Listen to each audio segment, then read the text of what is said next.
Start. जय हिंद बच्चों, आज हम अकाउंटेंसी पार्टनरशिप अकाउंट में सबसे पहले जनरल प्रिंसिपल्स को ले रहे हैं और जनरल प्रिंसिपल जिनका नाम है सामान्य सिद्धांत या बेसिक फंडामेंटल्स।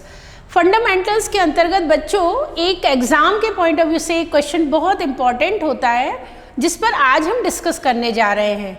आपने सुना होगा कि जिस तरह से साझेदारी व्यवसाय को प्रारंभ किया जाता है तो स्वाभाविक है उसमें जो साझेदार अपना अपना पार्टिसिपेशन रखते हैं तो वो अपने कैश को कैपिटल फॉर्म में इंट्रोड्यूस करते हैं। जब इंट्रोड्यूस करेंगे तो at the end of the year वो कहीं ना कहीं से उस पर इंटरेस्ट भी रिसीव करेंगे। और ये आप सब बहुत अच्छे से जानते हैं बच्चे कि कैपिटल जो लगाई गई है जिसे हम विनियोजित पूंजी का नाम देते हैं उस पर लगाया गया ब्याज हमारी फर्म के लिए तो व्यय है लेकिन हमारे जो साझेदार हैं उनके लिए आय होगा। तो बच्चों इसी पर आधारित आज हम एक प्रश्न ले रहे हैं जिसको आप बहुत ध्यान से समझिए और मेरा आप सभी से निवेदन है कि अपनी नोटबुक और पेन लेकर बैठे ताकि आप न्यूमेरिकल को साथ में समझते चलें, क्योंकि आप जब इस प्रश्न को हल करेंगे तो आपको कॉन्सेप्ट क्लियर होगा कि किस ढंग से कैपिटल लगाई जाती है, उसमें कैसे प्रॉफिट को ऐड करते हैं, फिर ड्राइंग्स को लेस किया जाता है और ये सीक्वेंस आपको बहुत अच्छे से याद आ रहा होगा, हमने 11th क्लास में पढ़ रखा है, बस उसको हमें यहाँ रिवर्ट करना है। तो चलिए हम यहाँ शुरू करते हैं। सबसे पहले तो देखते हैं कि यदि हमारे पास कैपिटल है और ये ओपनिंग कैपिटल हो जिसे हम eight the beginning of the year के नाम से जानते हैं, यानी वर्ष के प्रारंभ की पूंजी, इसी पर हमारा इंटरेस्ट ऑन कैपिटल ऐड होता है। ये मैं आपको बेसिक फॉर्मेट बता रही हूँ जिस ढंग से आप देख पा रहे हैं। ये ओपनिंग कैपिटल है, इसमें इंटरेस्ट ऑन कैपिटल ऐड हुआ है और यदि किसी साझेदार को फर्म चलाते समय वर्ष में कहीं ना कहीं कुछ अमाउंट की आवश्यकता हो जिसे हम क्या बोलते हैं, निजी आहरण करना। जब भी पर्सनल विड्रॉन होता है ना तो उसे हम ड्राइंग्स के नाम से जानते हैं, ये भी आपको याद होगा। तो ड्राइंग्स हमारे अमाउंट को क्या कर देती है, डिडक्ट कर देती है, लेस कर देती है। तो जहाँ एक और इंटरेस्ट ऑन कैपिटल से कैपिटल इंक्रीज हो रहा है वहीं पर ड्राइंग्स को लेस कर देने से कैपिटल हमारा रिड्यूस हो जाता है। तो हमारा कुछ इस ढंग का फॉर्मेट होगा, यहाँ हमारा प्रॉफिट होगा तो ऐड होगा, लॉस होगा तो लेस होगा और इसी तरह से ड्राइंग्स होगा तो लेस होगा। ये जो फॉर्मेशन बच्चों आप देख पा रहे हैं, इस फॉर्मेशन को बेस रखकर आज हम एक न्यूमेरिकल करने जा रहे हैं। अब उस न्यूमेरिकल के जो फैक्ट्स होते हैं उसको आपको बहुत ध्यान से समझना होगा कि हम न्यूमेरिकल्स के आधार क्या क्या ले रहे हैं। तो सपोज करते हैं हम एक क्वेश्चन है जिसमें पार्टनरशिप बिजनेस फर्म में दो पार्टनर हैं, एक ए है तो दूसरी ओर बी है और हमें यहाँ थोड़ा रिवर्ट फॉर्म दे रहा है। वो रिवर्ट का मतलब है हमारे पास पहले से क्लोजिंग कैपिटल है and just we will find out opening capital.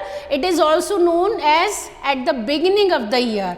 जो वर्ष के प्रारंभ में पूंजी होती है उसको हमें फर्स्टली कैलकुलेट करना होता है। तो यदि हम मानते हैं कि हमारी पार्टनरशिप फॉर्म में ए और बी हैं पार्टनर और जिनका क्लोजिंग कैपिटल 30,000, ये एक एजम्पशन वाला क्वेश्चन है। हमने मान लिया है कि 30,000 कैपिटल है और इनकी 20,000 कैपिटल है। इंटरेस्ट रेट जो है, interest on capital, that is 10% per annum. ये हमने प्रश्न में ले लिया है कि उनका पूंजी पर जो ब्याज है उसकी दर 10% है, निश्चित की गई है।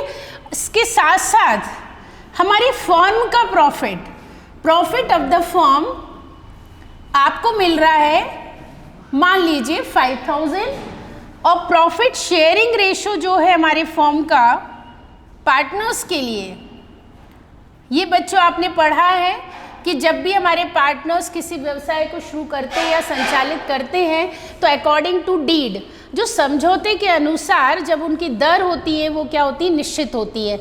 या तो वो समान अनुपात में होते हैं या असमान, जिसको इक्वल और अनइक्वल रेशो के नाम से जानते हैं। तो यहाँ हम मान लेते हैं इस प्रश्न के आधार पर कि वो इक्वल रेशो में पार्टनरशिप बिजनेस को रन कर रहे हैं। इट मीन्स यहाँ पर जो शेयरिंग रेशो है दैट इज 1:1। और हम यहाँ एक ड्राइंग भी एज्यूम करते हैं ताकि आपको क्वेश्चन का कंप्लीशन स्टेज पता चल जाए कि किस ढंग से आप ओपनिंग कैपिटल को फाइंड आउट करेंगे। ड्राइंग्स ये आपको मंथली दी जा सकती है, ईयरली हो सकती है, और इस पर इंटरेस्ट का रेट भी आपको मेंशन हो सकता है या डायरेक्टली गिवन होता है। बच्चों देखो, जब भी आपके सामने कोई न्यूमेरिकल प्रश्न आता है ना, तो आप उसको बहुत केयरफुली, बहुत सावधानी से पढ़ा करें कि आपकी पार्टनरशिप बिजनेस में किस तरह से आधार आपको दिया गया है, कितनी पूंजी है, कितना ड्राइंग है, किस पर्टिकुलर पार्टनर का सैलरी या कमीशन है, किस पर इंटरेस्ट रेट चार्ज करनी है। जब तक आप उनको ध्यान से देखेंगे नहीं, तब तक हम क्वेश्चन को प्रॉपर ग्रास्प नहीं कर पाते हैं। तो सबसे पहले तो आप सबको एक बात ध्यान रखनी है कि प्रश्न में क्या क्या दिया गया है, और प्रश्न की जानकारी के आधार पर आप बोर्ड पर देख पा रहे हैं कि हमारे पास क्लोजिंग कैपिटल है, इंटरेस्ट ऑन कैपिटल है जो 10% पर एनम से है, प्रॉफिट ऑफ द फर्म 5000 दिया है। अब ये रुपीज़ जो 5000 है ना, ये ईयरली है, ओके, ये इसी वर्ष का है, लेकिन ये फर्म का प्रॉफिट है।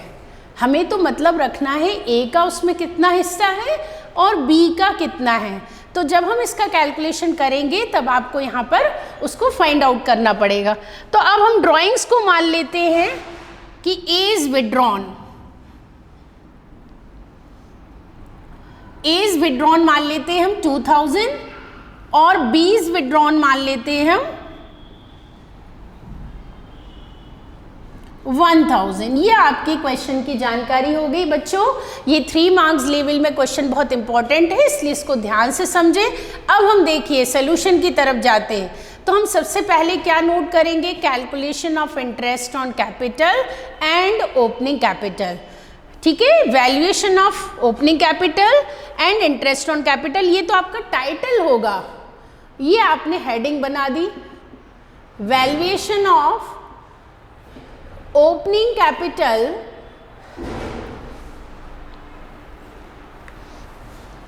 ओपनिंग कैपिटल के साथ आप क्या फाइंड आउट करने जा रहे हैं, इंटरेस्ट ऑन कैपिटल। ये आपने अपना हेडिंग बना लिया।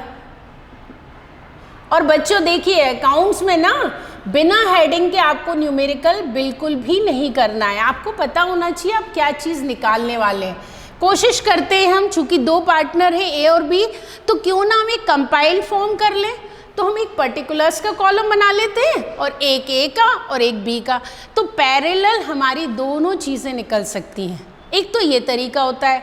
अब किसी किसी बच्चे को लगता है कि एक साथ कैसे कैपिटल लिखेंगे, फिर उसमें प्रॉफिट का इंटरेस्ट लगाएंगे, फिर इंटरेस्ट करेंगे, ड्राइंग करेंगे, तो उसका एक सीक्वेंस थोड़ा सा गड़बड़ा जाता है। तो कोशिश करें कॉन्सेंट्रेट करके, हम पैरेलल चल रहे हैं। यहाँ पे एक पर्टिकुलर का कॉलम ले लिया हमने, और एक ये ए का बन जाएगा, एक बी का बन जाएगा। ये दोनों पार्टनर के नाम लिए हमने। अब हम देखिए, सबसे पहले तो लेते हैं क्लोजिंग कैपिटल। ये हमारा बेस हो जाएगा, ये क्योंकि हमारे पास प्रश्न में दिया गया है और हमें निकालना है ओपनिंग कैपिटल। तो at the end of the period जो है वो हमारे पास ऑलरेडी है, और वो अमाउंट कितना दिख रहा है बच्चों आपको, 30,000 एंड 20,000। अब देखिए, जो सबसे इम्पॉर्टेंट बात जो हमें ध्यान रखनी है, सीधा रिवर्ट जा रहे हैं। ओपनिंग से हम क्लोजिंग की तरफ मूव कर रहे थे। जो जो हमने वर्ष के दौरान में किया, या तो आहरण किया उसको घटा दिया, प्रॉफिट हुआ जोड़ दिया, इंटरेस्ट ऑन कैपिटल हुआ जोड़ दिया। कितनी सिंपल सी बात है। इसको बच्चों रटना नहीं है, आपको समझ के करना है कि जैसे जैसे हमारी कैपिटल का इंक्रीज होगा वो ऐड होते जाएंगे, डिक्रीज में हमारे लॉसेस और हमारे ड्राइंग्स हो जाएंगे। अब यहाँ हमें रिवर्ट करना है, उसके विपरीत काम करना है।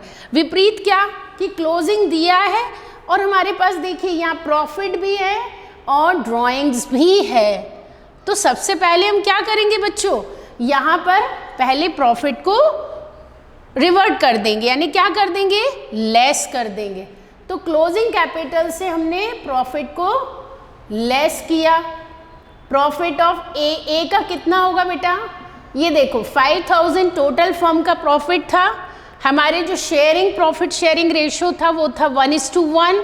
तो हम क्या करेंगे, 1/2। इट मीन्स आ जाएगा यहाँ 2500।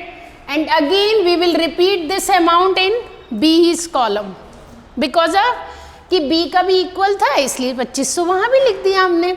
अब देखिए यहाँ प्रॉफिट को ऐड करने पर क्या आता है, 22,500 for B and 32,500 for A. लेकिन हमारा भी एक स्टेप और होना है, जो ड्राइंग्स विड्रॉन कर रखा है वो लेवल को क्या करेगा, बढ़ाएगा, तब तो हम वापस जा पाएंगे कि हमारे पास एक्चुअल कितना था। भाई जैसे आपके पास 300 रुपये थे, ठीक है, अभी हैं एट प्रेजेंट क्लोजिंग बता रहे हैं, अब हम कहेंगे आपने उसमें से 100 खर्च कर दिए थे तो उल्टा आपको जोड़ देना है, आपको मिल गए थे तो घटा देना है, बस वही प्रक्रिया हम यहाँ पर कर रहे हैं। It's very simple. अब हम देखो ड्राइंग्स को लिख रहे हैं तो यहाँ लिखेंगे ऐड ड्राइंग्स, और ड्राइंग्स में ए और बी आपको डायरेक्टली गिवन है। कभी कभी होता है कि वो मंथली दे देते हैं तो हमें फिर मल्टीप्लाई बाय 12 करना पड़ता है, या जितने मंथ के लिए विड्रॉन किया है उतने मंथ से, बस ये इस बात का ध्यान रखना पड़ेगा आपको।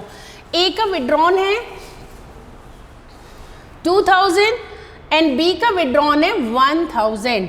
देखो बच्चों अब यहाँ क्या आ गया, 34,500 एंड 23,500। ये जो निकला है ना, ये पूरा जो साइकिल रिवर्ट हुआ है, हम क्लोजिंग से ओपनिंग की तरफ आ गए, और हमें फाइंड आउट भी क्या करना था, ओपनिंग कैपिटल को। So just he will write here opening capital of A and B. ये आपने ए साझेदार और बी साझेदार की प्रारंभिक पूंजी की गणना इस टेबल के आधार पर कर ली है। अब हमें एक और स्टेप आगे चलना है, हमें दो चीज़ें पूछी जा रही हैं 3 मार्क्स में, एक प्रारंभिक पूंजी और दूसरा पूछ रहा है वो पूंजी पर ब्याज। तो जब हम ओपनिंग कैपिटल पर पहुंच गए हैं तो हम उसी पर तो दर की गणना करेंगे। तो दर कितनी थी, यहाँ लिख सकते हैं आप, interest on capital at the rate of 10%। अब 10% बेटा किस पर आएगा, ये 34,500 ए पर और बी का है 23,500। इट मीन्स 3450 अमाउंट किसका हो गया है, इंटरेस्ट ऑन कैपिटल ए का, और बी का कितना आ जाएगा बेटा 2350। तो बच्चों ये एक बहुत महत्वपूर्ण प्रश्न है जो आपको प्रैक्टिस में लाना है। इस तरह के प्रश्न आप दोहराते रहिए, कुछ अपने मन से भी आप फिगर ले सकते हैं। जब भी हम पार्टनरशिप बिजनेस के P&L एप्रोप्रिएशन अकाउंट को तैयार करते हैं तो उसमें एक महत्वपूर्ण मद होती है हमारी ओपनिंग कैपिटल और इंटरेस्ट ऑन कैपिटल, और यदि ये प्रश्न में नहीं है बट इसकी जानकारी है तो उसके आधार पर आपको ये फाइंड आउट करना होगा। तो आज हम अभी इंटरेस्ट ऑन कैपिटल और ओपनिंग कैपिटल को सीख चुके हैं, हम आगे मूव करेंगे हमारे लाभ हानि नियोजन खाते से संबंधित प्रश्नों को। Thank you.